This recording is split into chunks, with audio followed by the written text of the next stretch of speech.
Alhamdulillahi Rabbil Alamin wassalatu wassalamu ala Rasulillahil Karim. Amma ba'd. Assalamualaikum warahmatullahi wabarakatuh. Binanggit ng propeta sallallahu alaihi wasallam sa kanyang hadith.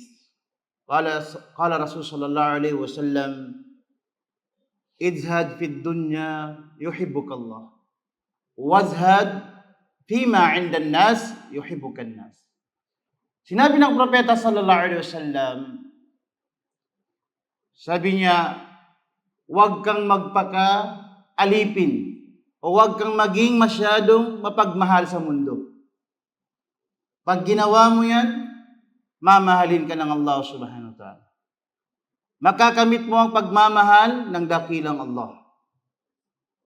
At huwag kang masyadong hangarin mo ang kung anong mayroon na bagay, kayamanan sa mga tao.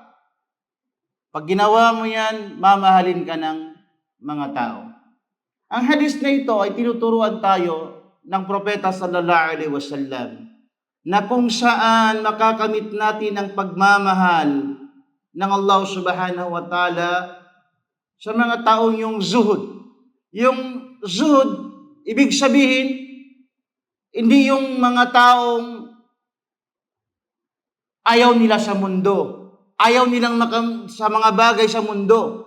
Or kaya maging mahirap. Hindi. Ang zuhud, ang ibig sabihin ng zuhud, ay huwag kang magpaalipin sa mga bagay o makamundong bagay. Tulad ng karangyaan, kayamanan, katanyagan. Huwag ito maging maghari sa iyong puso. Bagkus, mas manaig pa ang kahalagahan ng Allah subhanahu wa ta'ala dyan sa puso mo. Ganon ang zuhud. Ibig sabihin, walang halaga sa iyo ang mundo. Mas mahalaga sa iyo ang akhirah. Kaya nga sinabi ng Allah subhanahu wa ta'ala, "Wabtaghi fima ataka Allahu daral akhirah. Wala tansa nasibaka minad dunya." Ay gamitin mo yung anong pinagkaloob sa iyo ng Allah dito sa mundo para sa tahanan sa kabilang buhay. Sabihin yung mga bagay na pinagkaloob sa iyo, gawin mo itong ibadah upang makamit mo ang tahanan na mabuti sa kabilang buhay. Wala tansa nasibaka minad dunya. At huwag mong kalimutan ang bahagi mo sa mundong ito. Di ibig sabihin mag-ibada ka na lang, magsala ka na lang, hindi ka na maghanap buhay. Hindi ganon. Ang zuhud, hindi lang kung baka nag-enkwentro yung temptation mo sa mundo, halaga ng mundo, at andito ang ibada, mas nanaig sa'yo, pinulot mo ang pag-ibada sa Allah subhanahu wa ta'ala. At ang pangalawang sinabi ng propeta sallallahu alaihi wasallam, Huwag mong hangarin yung mga kung anong bagay na mayroon sa mga tao. Kaya man, huwag kang mainggit sa kanila. Makontento ka sa anong pinagkaloob sa ng Allah subhanahu wa ta'ala. Pag yan nagawa mo, mamahalin ka ng mga tao. Hindi yung mga taong palagi kang humihingi sa kanila. Palagi kang nangaabot sa kanila.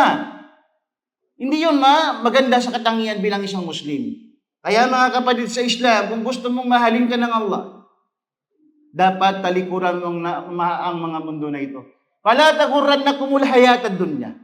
Huwag kayong magpalunod sa makamundong bagay dahil la yabqa minad dunya illa bala'un wa fitna.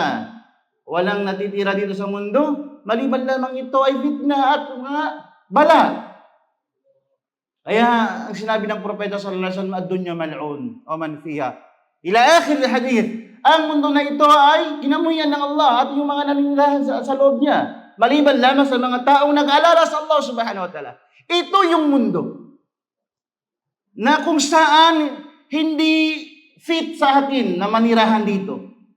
Kaya sinabi ng propeta sallallahu alaihi wasallam, tayo ay dumaan lamang dito. Ang totoong tahanan natin ay yung kabilang buhay, yung paghandaan natin. Naway insyaAllah, bago tayo tumalikod sa mundo na ito, makakamit natin ang rida at ang awa ng Allah subhanahu wa ta'ala. Assalamualaikum warahmatullahi wabarakatuh.